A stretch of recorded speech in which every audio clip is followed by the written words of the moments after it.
देख रहे हैं अभी जर्जीस साहब का मोबाइल किसी को पसंद आ जाए, जानता है 20,000 का है, जानता है 20,000 का है, लेकिन अरे मौलाना साहब 15 का दे दीजिए। अच्छा ठीक है, हमें भी मालूम है शोरूम से निकलने के बाद अब ये 20 का तो बिकेगा नहीं, ले लीजिए। नहीं नहीं नहीं नहीं यार, कुछ दिन चला चुके हो ना। हाँ 15 भी नहीं देंगे, 12 का ले लीजिए। आप जानते हैं मौलवी जर्जीस को ज़रूरत है, वकील को पैसा देना है, केस है, गरीब आदमी है। अब ये 12 में भी तैयार हो जाएगा। अच्छा ठीक है भाई, मजबूरी है, मुझे 12 ही। नहीं यार रख लो यार, हमें ख़रीदना नहीं है। नहीं नहीं, अरे भाई तुमने तो 12 का, नहीं भाई 10 का देना हो तो दे दो, क्यों जानता है मजबूरी है, 10 में सौदा। काजी शुरैह को देखो, उनके पास एक आदमी घोड़ा ले आया, बेचना चाहता हूँ। काजी शुरैह ने कहा इसकी कीमत कितनी है? वो मजबूर आदमी था, उसने कहा काजी शुरैह से 400 दिरहम दे दीजिए। काजी शुरैह ने कहा नहीं, तुम्हारा घोड़ा 400 दिरहम का नहीं है। उसने कहा 350 दे दीजिए। कहा नहीं नहीं नहीं, मैं इस पर बैठ के देखूंगा, चला कर देखूंगा। काजी शुरैह जब उस घोड़े पर बैठे और उसको चलाया, थोड़ा सा फट चल रहा है, वापस आए और कहने लगे सुनो, तुम्हारा घोड़ा 400 का भी नहीं है, 500 ग्राम का है, 500 दे दूं? उसने कहा मैंने तो 400 मांगे हैं, अगर आप ज़्यादा देते हैं तो आपकी मेहरबानी है। अच्छा एक बार और चल के देखूंगा। फिर बैठे और फिर चलाया, फिर लौट के आए, कहने लगे नहीं नहीं, तुम्हारा घोड़ा तो थकने का नाम ही नहीं लेता, ये 500 का भी नहीं, 600 का है। उसने कहा काजी साहब मैंने तो सिर्फ 400 मांगे हैं, अगर आप 600 देना चाहें तो आपकी मेहरबानी है, वरना 400 भी दे सकते हैं। काजी शुरैह ने कहा नहीं, मुझे नहीं लगता, देखता हूँ एक बार और बैठकर। फिर एक बार उस पर और बैठकर सफ़र किया और थोड़ी और दूर लेकर आए, गए और फिर वापस आए, कहने लगे तुम्हारा घोड़ा तो चलने में बहुत ही मस्त है, थकता भी नहीं है, ताकतवर भी है, मुझे बताओ तो सही कि तुमने 400 दिरहम कैसे मांगे? तुम्हारा घोड़ा तो 700 दिरहम के लायक है। तब उसने कहा काजी साहब मेरी बीवी सख्त बीमार है, उसके इलाज के लिए मुझे पैसा चाहिए। लोगों ने मेरी मजबूरी का फ़ायदा उठाया और मेरे घोड़े को चला फिरा कर देखने के बाद 100 दिरहम और 150 दिरहम से ज़्यादा कोई दे नहीं रहा है, जबकि मैं जानता हूँ, मैंने सोचा कि 400 तक मिल जाए, क्योंकि मुझे अपनी बीवी के इलाज के लिए 400 दिरहम काफ़ी है। काजी शुरैह ने जब ये देखा ये मजबूरी में अपने घोड़े को बेच रहा है और इसकी बीवी बीमार है, तो काजी शुरैह ने कहा तुम्हारा घोड़ा 700 के भी नहीं बल्कि 800 के लायक है, और काजी शुरैह ने उसको 800 दिरहम दे दिए।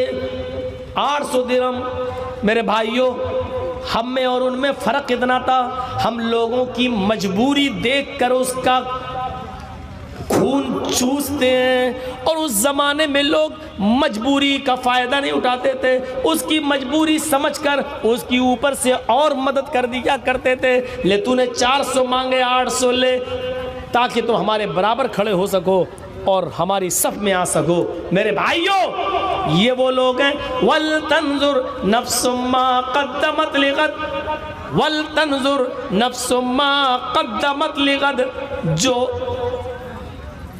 क़यामत के दिन के लिए तैयारी किया करते थे, क़यामत के दिन के लिए। हज़रत अली रज़ी अल्लाह ताला अन्हु की एक बेटी थी। ईद के दिन वो आईने के सामने खड़ी थी, आईना शीशा, और सोने का एक हार वो अपने गले के अंदर पहन रही थी, बड़ा कीमती बहुत खूबसूरत हार था, वो अपने गले में पहन रही थी। क्या अभी ईद की नमाज पढ़ने के लिए हम जाएंगे? हजरत अली ने अपनी बेटी को सोने का हार पहनते हुए देखा तो अपनी बेटी के पास गए और कहने लगे ओ मेरी बेटी, ओ मेरी लख्ते जिगर, तेरे बाप को इतनी तनख्वाह नहीं मिलती है बैतुल माल से, और ना तेरे बाप के पास इतना पैसा दौलत है, फिर ये सोने का हार तेरे पास कहाँ से आया? सुनिए, ओ मेरी बेटी, ये सोने का हार तेरे पास कहां से आया? कहने लगी अब्बू ये हार मेरा नहीं है। अच्छा अच्छा अच्छा, सहेली ने दिया है? नहीं है अब्बू, बैतुल माल में कहीं से आया था, राजकोष में, बैतुल माल में कहीं से आया था। कल इस हार पर मेरी नज़र पड़ी तो मैंने बैतुल माल के कैशियर से, बैतुल माल के खजांची से मैंने ये हार मांगा, उसने मना कर दिया। मैंने कहा ईद के दिन पहनने के लिए दे दे, तो उसने 3 दिन के लिए मुझे आरियतन दे दिया और कहा कि चौथे दिन की इजाज़त नहीं है, मैं सिर्फ 3 दिन के लिए दे सकता हूँ। 3 दिन के लिए मैं ले आई हूँ। हज़रत अली ने कहा मेरी बेटी तुम जानती हो बैतुल माल क्या है? ये सारे मुसलमानों की अमानत है इस बैतुल माल के अंदर, और सारे ही मुसलमानों से उसकी इजाज़त लेना पड़ती है अगर कोई चीज़ लेना होती है उससे। तो फिर ये क्या बात है, फिर ये क्या बात है कि तुमने हार ले लिया और उसने दे भी दिया। आए मेरी बेटी इस हार को तुम उतारो। काबू क्या आज ईद का दिन है, क्या मुझे ईद के दिन हार पहनने की भी इजाज़त नहीं मिलेगी? कहा मेरी बेटी ये हार न मेरा है न तुम्हारा है, ये बैतुल माल का है, सारे मुसलमानों की अमानत है। फिर मेरी बेटी इस हार को कैसे पहन सकती है? फरमाया अब्बू मेरी सहेलियां जेवर पहन के आएंगी, ज़ेबो ज़ीनत से आरास्ता पैरास्ता होंगी, और आपकी बेटी के गले में कोई हार नहीं, कितनी शर्मिंदगी होगी। हज़रत अली ने कहा बेटी मुझे इस दुनिया में तुम्हारी शर्मिंदगी पसंद है, तुम्हारी शर्मिंदगी इस दुनिया में मुझे महबूब है। क़यामत के दिन की शर्मिंदगी से क़यामत के दिन अल्लाह के सामने मैं क्या जवाब दूंगा? और मेरी बेटी क्या मेले में, क्या ईद के दिन नमाज पढ़ने तुम जा रही हो? क्या सारी लड़कियां हार पहन कर आएंगी? अरे बहुत सी गरीब लड़कियों के पास तो नए कपड़े भी नहीं होंगे। अरे मेरी बेटी तुम उन्हीं गरीब बच्चियों में चली जाना, नमाज के लिए अमीर बच्चियों में मत जाना। हार ले लिया, छीन लिया, गले से उतार दिया, जबकि बिल्कुल ऐसे समझो कि मौलाना जर्जी साहब एक घड़ी दे दीजिए मुझे, थोड़ी कल दे दूंगा, और मैंने दे दी। ऐसी बैतुल माल के मालिक ने, खजांची ने 1 दिन 2 दिन के लिए हार दे दिया, लो पहन लो, 3 दिन के बाद वापस कर देना।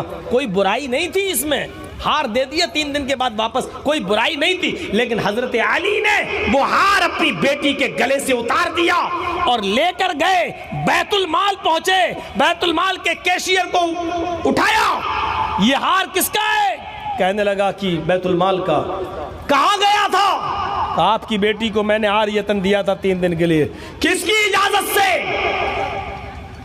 कहा मैं बैतुल माल का कैशियर हूँ, मालिक हूँ, क्या मुझे इतनी भी इजाज़त नहीं है कि मैं 2-3 दिन के लिए कोई चीज़ किसी को उधार दे दूँ? फरमाया नहीं, अमीरुल मोमिनीन की इजाज़त के बगैर तुम्हें इतनी भी इजाज़त नहीं है। आए कैशियर है खजांची, आइंदा बैतुल माल की चीज़ मेरी इजाज़त के बगैर कहीं नहीं जाएगी, और अगर मेरी बेटी या मेरे घर का, मेरे ख़ानदान का कोई आदमी मांगे तो बिल्कुल नहीं दिया जाएगा। आइंदा अगर ये गलती की तुमने तो तुमको बर्खास्त कर दिया जाएगा, ओहदे से मुस्ताफ़ी कर दिया जाएगा। मेरे प्यारे साथियों, हज़रत अली ने अपनी बेटी के गले से हार उतार कर बैतुल माल में जमा कर दिया। क्यों? वल तंजुर नफ्सु मा क़द्दमत लिग़द, हर इंसान को गौर करना चाहिए कि कल क़यामत के दिन के लिए उसने कौन सी तैयारी की है। कैसा लग रहा है अपनी औलाद के साथ? हज़रत उमर फ़ारूक ने, अब्दुल्ला इब्न उमर अपने बेटे की 40,000 बकरियां छीन कर नीलाम कर दी और अपने बेटे को 40,000। देख रहे हैं, अकरबा परवरी नहीं थी, अकरबा परस्ती नहीं थी, मेरी औलाद है इसलिए दे दो, नहीं, अपनी औलाद से भी छीन लिया करते। एक बार अबू मूसा शरी जो बैतुल माल के खजांची थे, बड़ा खूबसूरत दुपट्टा आया। दुपट्टा समझते हैं ना, ओढ़नी, औरतें जो ओढ़ती हैं, बड़ा खूबसूरत, बहुत ही हसीन और जमील खूबसूरत दुपट्टा आया। उन्होंने सोचा मेरी बीवी तो है नहीं, मायके गई हुई है, और मेरी बेटी भी उनके साथ गई हुई है, और ये दुपट्टा मुझे मिला है बैतुल माल से, मेरे हिस्से में आया, क्यों ना इस दुपट्टे को मैं अमीरुल मोमिनीन हजरत उमर फारूक की बीवी को तोहफे में दे दूं। हदीस में आता है तोहफा दो तोहफा लो, तोहफे देने से मोहब्बत बढ़ती है। अबू मूसा अशरी ये तोहफा लेकर हजरत उमर के घर चले गए, दरवाजे को दस्तक दी, बीवी बाहर निकली, पूछा क्या है अबू मूसा, कहो कैसे आना हुआ। कहा मेरी बीवी मैके गई है, मेरी बेटी भी नहीं है, ये ओढ़नी ये दुपट्टा मेरे हिस्से में आया है, मैं आपको गिफ्ट देना चाहता हूँ, ये लीजिए, ये मैंने आपको गिफ्ट दे दिया। हजरत उमर फारूक की बीवी ने वो दुपट्टा देखा तो होश उड़ गए, अच्छा इतना खूबसूरत, वाह अल्लाह तुम्हें जज़ाए खैर दे, हदिया मकबूला, मैंने इस हदिये को कबूल कर लिया। चले गए हजरत अबू मूसा अशरी। अब देखिए उमर फारूक की बीवी क्या कर रही हैं। उमर फारूक की बीवी ने सोचा ये दुपट्टा मैं ओढ़ लेती हूँ सर पर, आज मेरे शौहर उमर जब आएंगे तो मुझे नई ओढ़नी में देखेंगे, मुझे अपने सीने से लगाएंगे, मेरी पेशानी का बोसा लेंगे और आज मुझे प्यार करेंगे। नए कपड़े, नया दुपट्टा, उस जमाने की औरतें नए कपड़े अपने शौहरों के लिए पहनती थीं। हमारे यहाँ की औरतें नए कपड़े शादियों में पहनने के लिए खरीदती हैं, रखा रहेगा एक साल, पड़ोसी की शादी होगी तब पहनेंगे, घर में रहेंगी भंगन बनकर। देखिएगा घर में आप जाइए कभी, इधर उधर से आइए, कटियार वटियार घूम के आइए और अचानक घर में घुस जाइए तो आपकी बीवी किचन में घुसी होगी, बर्तन मांज रही होगी, चेहरा मुंह देखो कैसा हो रहा होगा, मुंह का चेहरा देख कर लगेगा तलाक तलाक तलाक दे मारा। जबकि उसको मालूम होना चाहिए ये औरत का काम है, सुन लो ये औरत की ड्यूटी है, उसको मालूम होना चाहिए कि मेरा शौहर कितने बजे घर में आएगा। बाजार गया, फोन से पूछे आप कब आ रहे हैं, और अपने शौहर के आने से पहले पहले वो घर के सारे काम निपटा ले और शौहर के घर में घुसने से पहले शौक श्रृंगार कर ले। ये औरत की ड्यूटी है, औरत की जिम्मेदारी। लेकिन देख रहे हो तकरीर सुन रही हैं, ये अपना कपड़ा दिखा रही हैं, दुपट्टा कितने का, चप्पल कितने की, चूड़ी कितने की। इन औरतों की आवाज़ यहाँ तक आ रही है, मौलाना जर्जीस की आवाज़ फेल है इनकी आवाज़ के आगे। भाई मैं तो माइक में बोल रहा हूँ तब आवाज़ तेज है, ये बगैर माइक के। रेडियो का बटन बंद कर दो तो रेडियो का बोलना बंद हो जाएगा, लेकिन औरत एक ऐसा ट्रांजिस्टर है कि लाख इसका थूथड़ा बंद करो होने वाला नहीं है। वो औरत ही क्या जो बोलना छोड़ दे, उसका रिकॉर्ड टूट जाएगा अगर बोलना छोड़ देगी। तो हजरत उमर फारूक की बीवी ने वो नया दुपट्टा पहन लिया कि मेरे शौहर आएंगे, चलो आज मुझे इस दुपट्टे में देखेंगे तो खुश हो जाएंगे। हजरत उमर जैसी अंदर घुसे, दरबार खिलाफत से आए, अपनी बीवी को नई ओढ़नी में खूबसूरत दुपट्टे में देखा तो बजाय खुश होने के पूछा मेरी बीवी का क्या ये नया कपड़ा, नई ओढ़नी तुम्हारे पास कहां से आई? मैंने तो खरीद के दी नहीं और मेरी तनख्वाह भी इतनी नहीं है कि उसमें नई ओढ़नी मैं ला सकूं, घर का गुजर बसर ही मुश्किल से चलता, तुम्हारे पास ये नई ओढ़नी कहां से आई? कहा अबू मूसा अशरी ने दी है। बीवी मेरी तोहफा वो दे रहा है, क्यों? कहा वो कह रहे हैं मेरी बीवी मैके गई है और बेटी भी नहीं है, इसलिए उन्होंने लाया और हमें तोहफे में दे दी। अपनी बीवी के सर से इतनी तेज ओढ़नी उतारी कि ओढ़नी के साथ साथ उनके बाल भी आ गए। वो चीखने लगी अमीरुल मोमिनीन, आए उमर मेरे बाल तो छोड़ो। हजरत उमर ने फिर बाल छोड़े और उसके बाद में वो ओढ़नी उठाई और उसको लपेट दिया, गुड़ी मुड़ी कर दिया, गुड़मुड़ उसको लपेटा। अमीरुल मोमिनीन की बीवी का बयान है, उसकी गठरी बना दी, मोड़ दिया और उस ओढ़नी को इतनी तेज उन्होंने मेरे मुंह पे दे मारा कि उसके वजन से, उस ओढ़नी के लगने से मेरे सर में 3 दिन तक दर्द रहा। और फिर कहा आए मेरी बीवी, मेरी इजाजत के बगैर तुम किसी से तोहफा लेने की हकदार नहीं हो। और फिर ये ओढ़नी उठाई और उसको गुड़ी मुड़ी किया, गुड़मुड़ किया, और सीधे दरबार खिलाफत में लेकर पहुंच गए और इतनी जोर से अबू मूसा अशअरी के मुंह पे दे मारा कि अबू मूसा अशअरी कहते हैं मेरा पूरा सर हिल गया और कहने लगे, हाय अबू मूसा, ये तेरी हिम्मत कैसे हुई कि तू मेरी बीवी को कोई चीज तोहफे में दे। अबू मूसा कहते हैं, अमीरुल मोमिनीन आप गलत कह रहे हैं, अल्लाह के नबी ने फरमाया तोहफा दिया करो, एक दूसरे को तोहफा देने से मोहब्बत बढ़ती है। मैंने तो ये सोच कर दे दिया कि मेरी बीवी नहीं है, मेरी बेटी भी अपनी नानी नाना के घर गई है, ओढ़ने और पहनने वाला कोई नहीं, इसलिए मैंने ये ओढ़नी आपकी बीवी को दे दी। जनाना सामान था, लेडीज सामान था, इसलिए मैंने आपकी बीवी को इसका ज्यादा मुस्तहक समझा। फरमाया तोहफा देना गलत नहीं है, लेकिन आए अबू मूसा, तुम बैतुल माल के खजांची हो, तुम एक ओहदे पर हो, और जब कोई किसी ओहदे पर हो और फिर वो किसी अमीर की, अमीरुल मोमिनीन की, अपने से बड़ी पोस्ट वाले की बीवी को कोई तोहफा दे, तो इसका मतलब ये होता है कि वो अमीरुल मोमिनीन की नज़र में अच्छा बनना चाहता है, वो उसकी नज़र में मुबारक बनना चाहता है, वो उसके दिल में अपनी जगह बनाना चाहता है, ताकि हमसे कोई गलती हो तो फिर ये मुझे नजरअंदाज कर दे। हाय अबू मूसा, मेरी बीवी को तोहफा देकर मेरे दिल में जगह बनाने की कोशिश मत करना। अल्लाह की कसम, अगर तुम भी गलती करोगे तो उमर तुम्हें डबल सजा देगा, अगर तुम गलती करोगे तो उमर तुम्हें दुगनी सजा देगा। जानते हो लोग, मौलाना जर्जी साहब नीतीश के फेवर में बोल दें तो नीतीश तो हमें एमएलसी बना देगा, और ये बिकाऊ मौलवी बहुत हैं, आपके बिहार में भी बहुत मिलेंगे। अब नाम ना लो, आपने देखा होगा प्रचार करते करते नीतीश गवर्नमेंट ने उनको एमएलसी भी बना दिया, आज वो बने बैठे हैं, जा रहे हैं। समीर फरोश मौलवी हैं ये, बिकाऊ मौलवी। अब देखिए, नाम हमसे मत निकलवाइए, हम इन 2-2 कौड़ियों के और 2-2 रुपए में बिकने वाले मौलवियों को नाम लेकर इनकी अहमियत नहीं बढ़ाना चाहते हैं। मेरी नज़र में इनकी औकात, काबे के रब की कसम, मौलवी जर्जीस के पैर का जूता ऐसे मौलवियों से बेहतर है। 2 कौड़ी के मौलवी समझते हैं जो अपने ज़मीर को बेचें, अपने दिल का सौदा करें। अल्लाह ने ज़बान दी तो उसका सही इस्तेमाल करो, सही इस्तेमाल। और आजकल की सियासत कैसी है, आप क्या समझते हो? मौलाना जर्जीस यहाँ बैठे, मेरे पास ऑफ़र नहीं आया। कौन सी पार्टी ऐसी है कि जिसने मौलाना जर्जीस को राज्यसभा का मेंबर बनाने का ऑफ़र नहीं दिया? कोई एक पार्टी बताओ, कौन सी?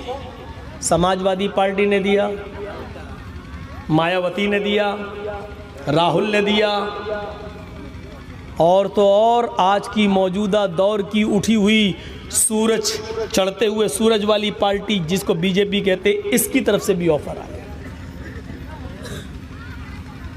लेकिन अभी इस जमीन के ऊपर और आसमान के नीचे किसी माँ ने वो बेटा पैदा नहीं किया जो मौलवी जर्जीस के ज़मीर का सौदा कर सके।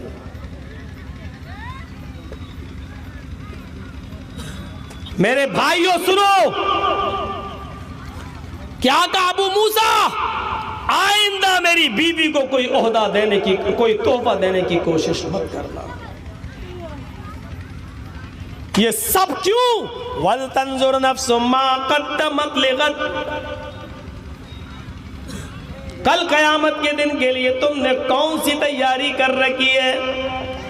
अबू मूसा अशअरी बैतुल माल में झाड़ू लगा रहे थे ऑफिस में, सड़क पर, रोड पर एक दिरहम मिल गया, कहीं पड़ा था, उठाया। उनको चाहिए था कि वो दिरहम बैतुल माल में जमा कर देते, बैतुल माल में, सड़क पे मिला तो बैतुल माल में जमा कर देते। लेकिन उन्होंने देखा बच्चे खेल रहे हैं, कोई तरबूज खा रहा है, कोई कुछ खा रहा है, और उबर का छोटा सा 4 साल का बच्चा खेल रहा है, और वो दूसरों का जो खाना खा रहे हैं, दूसरे बच्चे जो चीज़ें खा रहे हैं, उसको देख रहा है। तो अबू मूसा अशअरी को बुरा लगा कि इस बच्चे के पास कुछ नहीं है, उमर के बेटे के पास खाने को कुछ नहीं है, एक दिरहम उसको दे दिया, ले बेटा जाओ कुछ खा लेना। संस्कार देखिए, बच्चे की तरबियत देखिए। बच्चे ने 1 रुपए का खाया कुछ नहीं, 1 दिरहम का खाया कुछ नहीं। वो बच्चा 1 दिरहम अपनी मुट्ठी में बंद करके ले गया सीधे अपने घर और ऐसे खड़ा हो गया। हजरत उमर ने देखा है कहाँ से आ रहा है, हाथ एक बंधा है मुट्ठी और दूसरा हाथ खुला है। देखिए बाप की नज़र भी इतनी तेज़ होना चाहिए। आज तो कमरा अलग कर दिया। अच्छा घर में कमरा अलग हो भाई, ये मियाँ बीवी का, अम्मा अब्बा का कमरा है, ये भाई का कमरा है, बेटे का कमरा है, तो एक ही घर में कमरे हैं ना, एक ही घर में। अब लड़का अपना कमरा अंदर से बंद कर रहा है, इसका क्या माना है? मेन गेट में ताला लगा है, घर में 4 कमरे हैं, एक कमरे में माँ बाप लेटे हैं, दूसरे कमरे में एक बेटा सोया हुआ है, दूसरा बेटा अपने कमरे का भी कमरा बंद कर रहा है अंदर से। उसको मालूम है कि मैं अकेले लेटा हूं, अगर मेरे कमरे में कोई आएगा तो या तो मेरी बहन आएगी या मेरा बाप या मेरी मां, लेकिन फिर भी उस कमरे को बंद कर रहा है। ये चीज समझना पड़ेगी घर के बड़े को, उसके बाप को और उसकी मां को कि मेरा बेटा कमरा बंद करके क्यों सोता है, इसकी वजह क्या है। और जिस दिन बाप ने अपने बेटे के इस मिजाज को पढ़ लिया और समझ लिया, वो अच्छा बाप बन जाएगा। अब लड़के चौंक रहे होंगे, ये तो कमीना मौलवी, ये हमें तो जियो का भी इस्तेमाल नहीं करने देगा, अब तो 1.5 GB भी ख़त्म नहीं करने देगा। हमें मालूम है तुम्हारी 1.5 GB कहाँ जाती है। बेटा तुम जिस स्कूल में पढ़ते हो मौलवी जर्जीस उस स्कूल का हेड मास्टर रह चुका है, हमको पढ़ाने की कोशिश मत करो। तुम अपने माँ बाप को धोखा मत दो और ये साबित करने की कोशिश मत करो कि घर में ऐसे ही सोते हैं, पता नहीं कोई आए देख ले लुंगी उठी हुई। ये सब बेवकूफ़ी की बातें हमें मत बनाओ, हमें अच्छी तरीके से मालूम है। धुआं निकलता है तो पता चलता है कि आग लगी है।